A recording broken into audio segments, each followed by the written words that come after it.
Ya halo semua guys, di video sebelumnya gue sempat bilang kalau gue bingung gimana bahas isi dari jurnal misterius yang dibawa oleh Theodore kepada Linji. Dan setelah baca-baca komen kalian, akhirnya gue memutuskan untuk bahas jurnalnya sambil ngasih lihat screenshot teksnya dalam bahasa Inggris. Mungkin akan gue kasih translate-nya kalau nggak males nanti pas ngedit ya.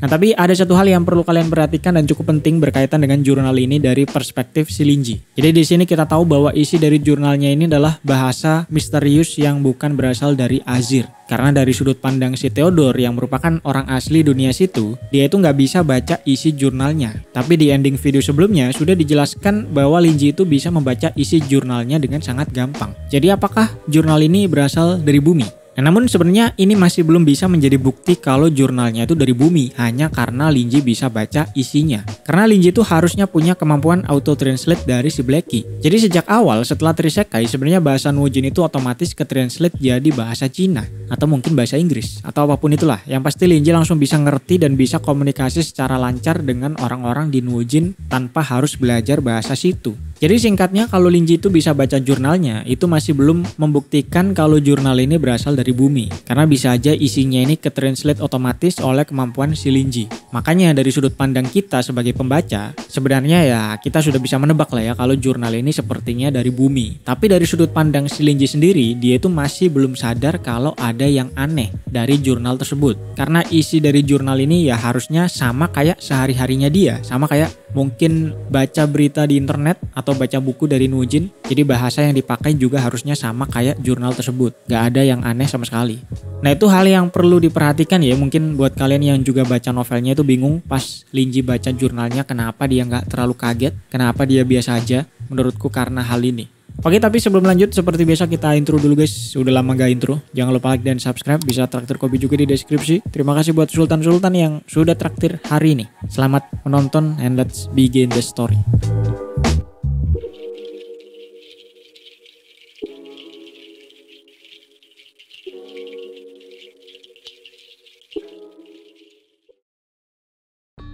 Oke, setelah Linji membuka dan membaca jurnal dari Theodore, di sini dijelaskan Theodore itu agak kaget karena nggak menyangka Linji bisa baca jurnalnya tersebut. Padahal sebelum dijual ke Theodore, dikatakan si penyelundupnya itu juga sempat melakukan penelitian sendiri untuk bisa memahami bahasanya. Bahkan katanya ada seorang spesialis yang ikut meneliti dan si spesialis ini bilang kalau bahasa itu bukan berasal dari Azir. Jadi Theodore langsung kaget ketika Linji seperti bisa baca jurnal tersebut.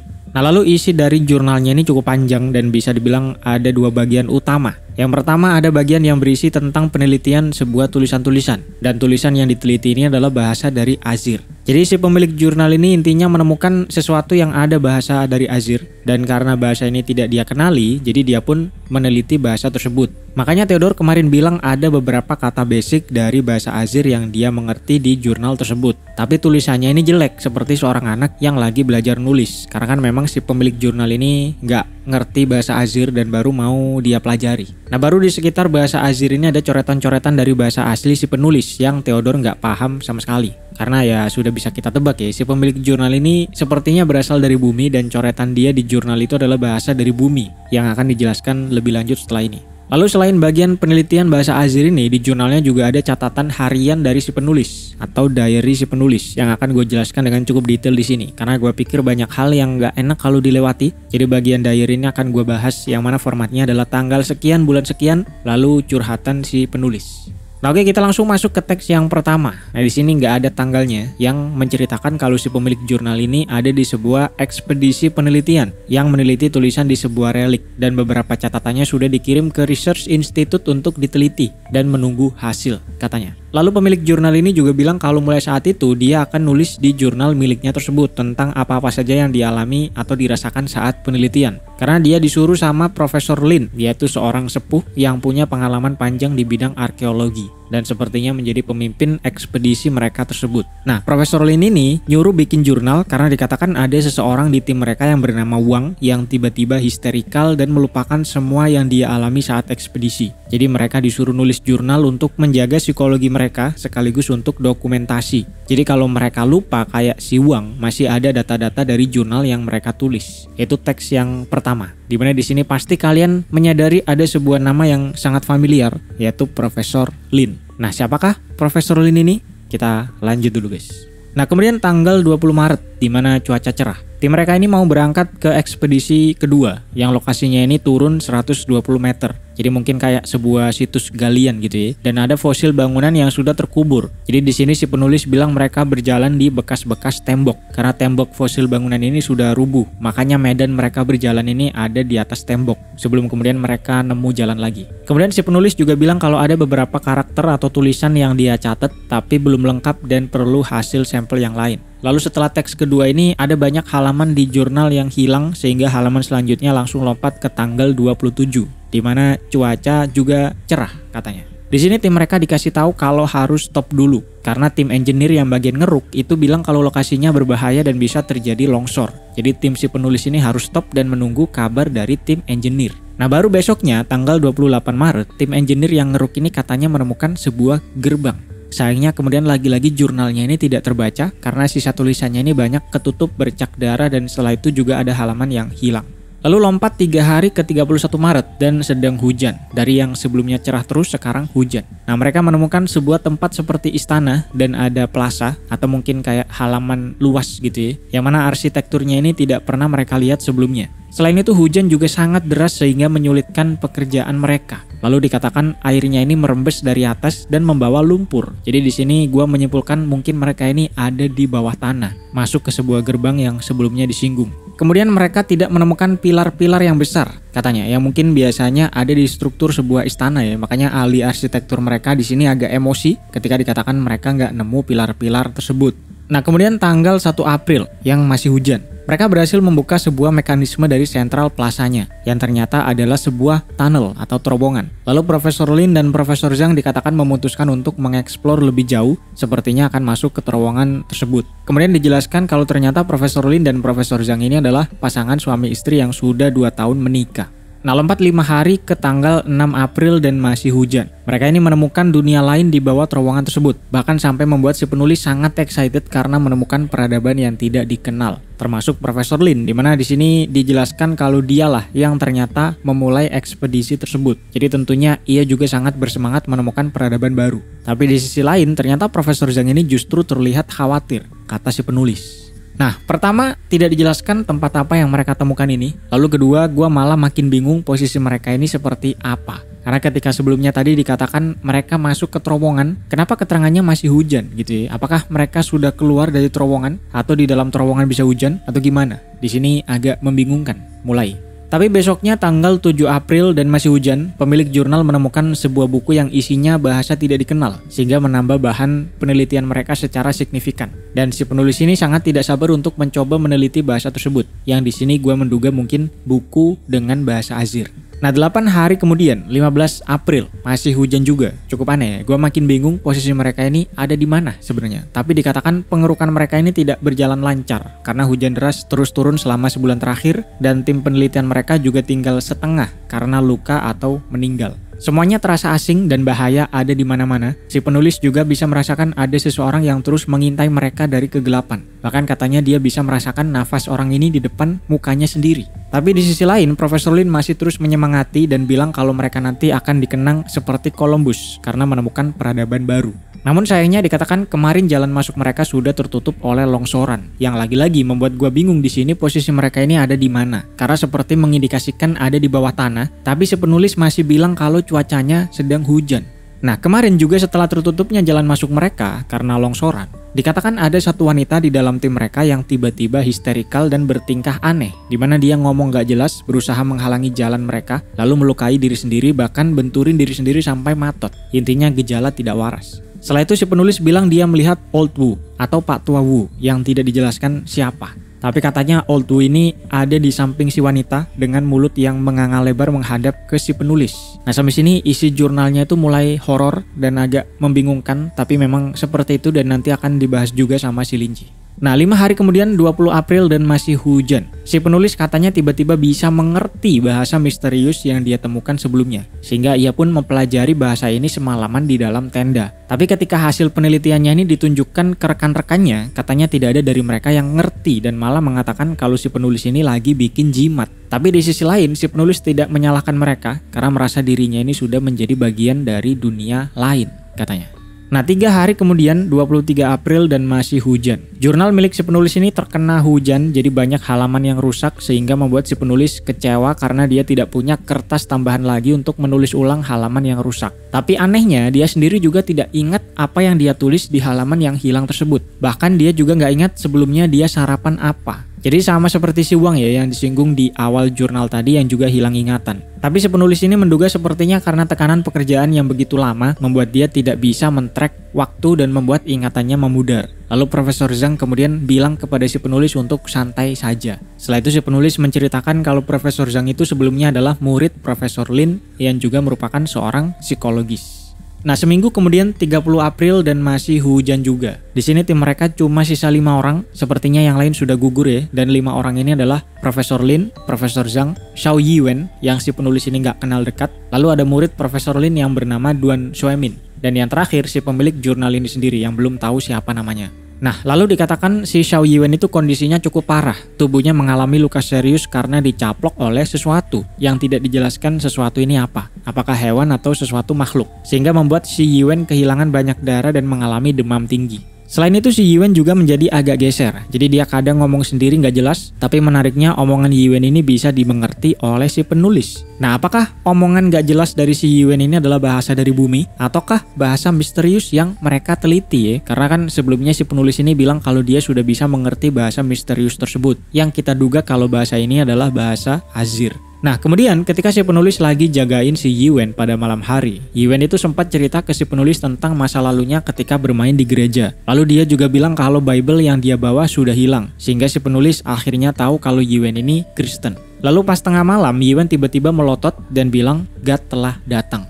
Seminggu lebih kemudian, tanggal 10 Mei, akhirnya di sini cuaca cerah Pak, dari yang sebelumnya selalu hujan. Tapi lagi-lagi tidak ada penjelasan apakah si penulis ini ada di terowongan, atau sudah keluar, atau mungkin sudah sampai ke Azir. Karena kan jurnalnya ditemukan di Azir ya, jadi minimal dia pernah sampai ke Azir lah pada akhirnya gitu ya. Tapi di sini dia bilang kalau dia sendirian, karena dia terpisah dari yang lain. Sekarang dia sedang meringkuk di pojokan dengan kondisi lelah, kehausan, dan penglihatannya juga sudah memudar. Si penulis juga bilang kalau dia sudah mengumpulkan hasil penelitian termasuk milik si Yiwen yang di awal tadi sudah gue jelasin intinya berisi penelitian bahasa misterius lah, nggak perlu dijelasin secara detail. Lalu bagian yang paling aneh adalah ketika kesadaran si penulis ini mulai kabur yang sepertinya hampir matot, tanah tiba-tiba bergetar dan terasa terangkat sehingga membuat dia sempat tergelincir. Dan setelah itu dia mendengar suara bayi yang menangis. Lalu dia juga melihat Old Wu lagi yang masih tidak diketahui Old Wu ini siapa. Dan jurnalnya pun habis.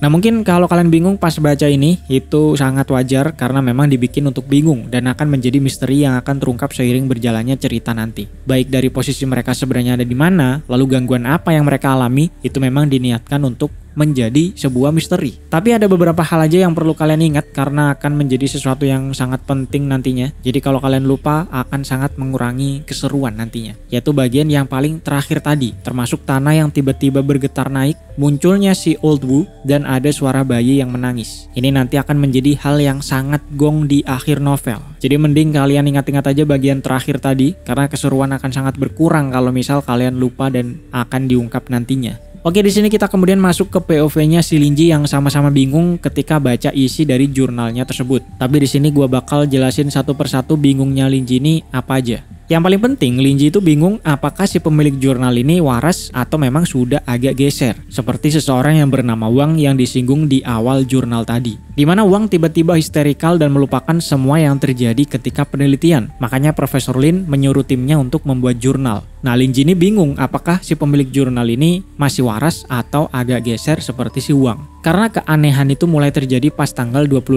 Maret, yang mana tim engineer menemukan sebuah gerbang. Dan setelah tanggal ini, isi jurnalnya itu makin hari makin tidak masuk akal dan makin membingungkan. Selain itu tanggal 28 Maret ini juga terakhir kali cuaca cerah. Setelah itu setiap hari hujan terus tanpa henti. Yang mana makin membingungkan karena kemudian ada catatan yang menjelaskan mereka ada di bawah terowongan. Dan si penulis juga sempat bilang kalau jalan masuk mereka terkena longsoran. Makanya mereka nggak bisa balik. Nah, ini aja menunjukkan kalau mereka setidaknya ada di bawah tanah. Tapi di saat yang sama si penulis masih menjelaskan kalau hujan terus turun dengan sangat deras. Sehingga Lin Ji menduga bisa jadi ini adalah tanda-tanda adanya error di kepala si penulis. alias sudah tidak waras. Karena mungkin kalau yang disinggung adalah air resapan yang menetes dari dalam tanah, mungkin bisa masuk akal ya. Tapi masalahnya si penulis ini bilangnya hujan yang deras, yang mana ini nggak mungkin ada di bawah tanah. Selain itu gejala hilang ingatan yang dialami oleh si penulis juga memperbesar kemungkinan kalau ada yang error di kepalanya tersebut, seperti si Wang tadi. Nah, kemudian Lin Ji pun menyimpulkan kalau sepertinya tim mereka ini berasal dari bumi yang menemukan jalan menuju ke Azir Lower District. Dan mungkin karena ada sesuatu, entah itu medan elektromagnetik atau halangan apapun yang ada di perbatasan, itu menghalangi perjalanan mereka sehingga membuat gugur sebagian besar tim.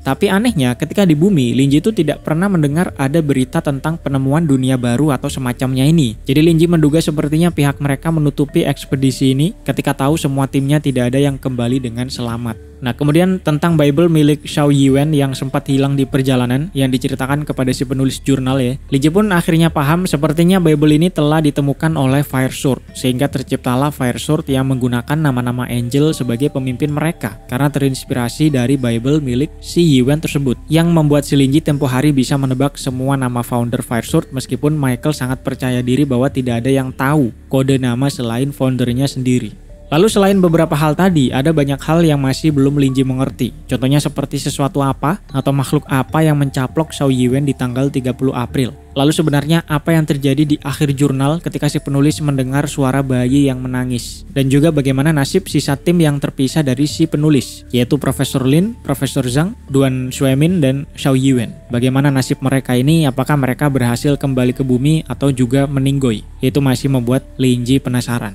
Nah, Lin Ji pun kemudian membaca hasil penelitian yang ada di jurnalnya, di mana ada tulisan-tulisan yang diteliti oleh si penulis, yang mana sebenarnya karakter dari bahasa Azir ya. Tapi seperti yang gua bilang di awal video tadi, Lin Ji tuh punya kemampuan yang bisa mentranslate bahasa Azir ke bahasa yang dia tahu setelah terisekai. Yang mana di sini terungkap kalau di kepala Lin Ji itu otomatis ke-translate menjadi bahasa Cina. Jadi dari penglihatan si Lin Ji, isi penelitiannya itu sangat tidak masuk akal. Karena yang dia baca itu adalah kata-kata bahasa Cina yang diteliti oleh orang Cina menggunakan bahasa Cina. Gitulah ya. Meskipun sebenarnya kata-kata yang diteliti ini adalah bahasa Azir. Makanya Theodore paham beberapa kata di bukunya karena bahasa Azir. Tapi dari perspektif si Lin Ji, ini tulisan auto ke-translate ke bahasa Cina. Tapi untungnya di sini Lin Ji nggak terlalu tulul ya, di mana dia langsung punya dua kemungkinan. Pertama, bisa jadi memang si pemilik jurnal ini kepalanya geser, dan sebagian besar isi dari jurnalnya ini hanyalah halusinasi yang dia alami, termasuk penelitiannya tersebut. Bisa jadi sebenarnya nggak ada bahasa misterius ini, adanya cuma bahasa Cina, tapi karena si penulis ini otaknya geser, makanya terlihat seperti bahasa misterius. Atau kemungkinan yang kedua, di mana Lin Ji sendiri punya kemampuan untuk mengubah bahasa asing menjadi bahasa yang dia pahami. Jadi di sini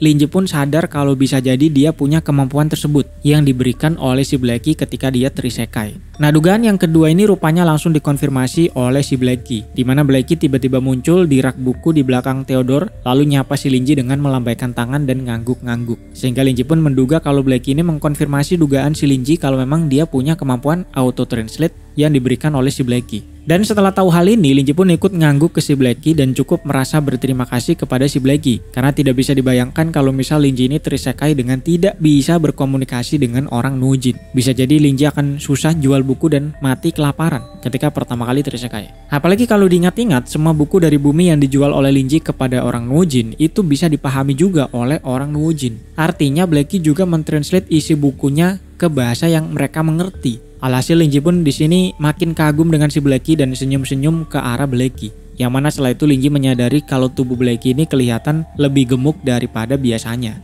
Nah, di saat yang sama, yang tidak Lin Ji ketahui adalah si Blackie saat itu menyapa si Lin Ji dan melambai ke Lin Ji bukan karena mengkonfirmasi dugaannya tersebut. Tapi sebenarnya Blackie ini ingin mengabarkan kalau tepat saat itu juga, di detik itu juga, Blackie barusan aja memakan sebuah makhluk yang menyusup masuk ke dalam toko untuk mengambil buku jurnalnya si Theodore. Dan itulah kenapa Blackie kelihatan lebih gemuk daripada biasanya, karena dia barusan aja sarapan guys. Nah, tentang siapa makhluk yang berani-beraninya menyusup ke toko Lin Ji ini, kita akan lanjut ke video selanjutnya guys, karena belum habis juga pembahasan jurnalnya yang nanti akan menjelaskan dugaan Lin Ji tentang siapa identitas Profesor Lin di jurnal tersebut. Jadi jangan lupa like dan subscribe, bisa traktir kopi juga di deskripsi. Terima kasih buat Sultan-Sultan yang traktir hari ini. Semoga bisa menghibur waktu luang kalian, kita akan ketemu minggu depan. Dan oh iya, kalau mungkin kalian nganggur bisa nonton pembahasan gue di channel sebelah, ada video baru juga. Oke, adios.